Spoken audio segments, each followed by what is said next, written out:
Hi, everyone, and welcome to my cooking school. Today, we're going to make my favorite, which is my mom's banana bread recipe. And this is in my recent cookbook that I just released called Come On Over. Talk about that a little bit. I'd like to introduce myself. I was a spa owner for 20 years. I've taught cooking for 35 years, and I graduated from the Rubik School of Cooking, and I checked that out because they're wonderful. So it only takes 10 minutes to put banana bread together. Once you gather all your mise en place means everything in its place. That's what makes everything go so fast. The oven does the long work. It does the magic, which is 50 to 55 minutes. Let's get started on our recipe.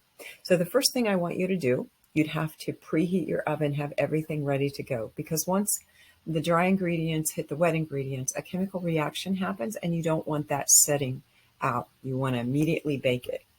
Get your ingredients together. So get your half a cup of room temperature butter, which can be vegan butter if you'd like to use that. It works just fine. A cup of sugar. You can use raw cane sugar. I've used that. And you can use 1.5 cups of regular all-purpose flour, or I've also used gluten free flour, and it comes out just fine.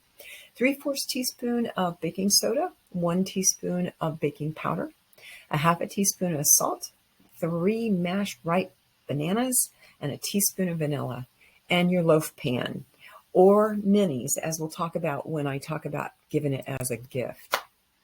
So the first thing after setting your oven to 350 you'll want to do is cream your butter and your sugar together.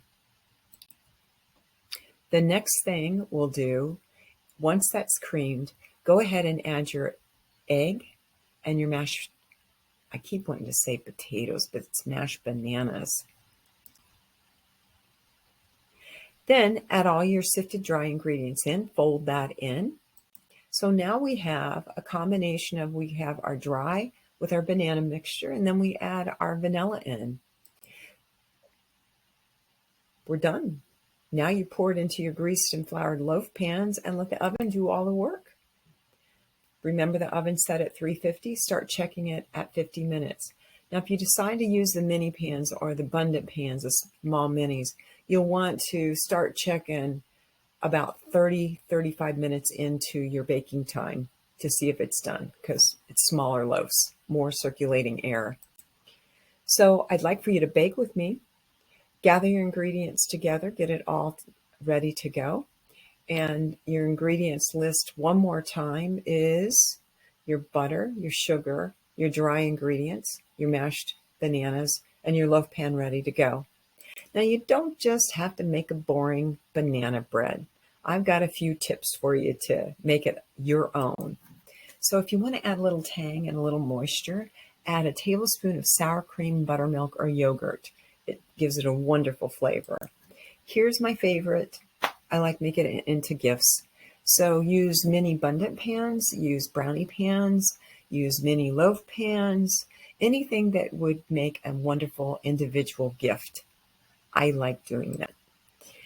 As I stated before, one of the tips is you could use vegan butter, you can use raw cane sugar instead of regular sugar, and you can use gluten-free flour. The rice flour works just fine in this.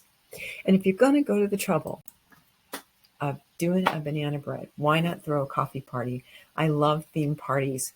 So set up a coffee bar, invite people over, mix the banana bread up, only took 10 minutes, put it in the oven, have lots of great conversation, and have a warm piece of banana bread with some honey butter. There's endless possibilities. You don't have to make just, again, a regular banana bread, but you can actually make it your own. You could add in a half a cup of chopped nuts of anything that you like. My mother loved pecans. That's what she did. Half a cup of chocolate chips, shaved chocolate in there, cocoa, add some cinnamon, maybe some apple pie spice or pumpkin pie spice. Anything to warm spices would be great. Be sure to make them into small tea loaves and give a tea party, though. That's my favorite. And then whip up some room temperature butter with some honey and serve it on there. Or how about some hazelnut spread? I mean, really. For more tips and ideas, Follow me on Come On Over, Debbie Roberts, or Come On Over, DR Creations. Remember, this was in my cookbook that's coming out on Amazon called Come On Over. It was wonderful to cook with you today. Can't wait till we do it again together. Have a great day and wonderful banana bread.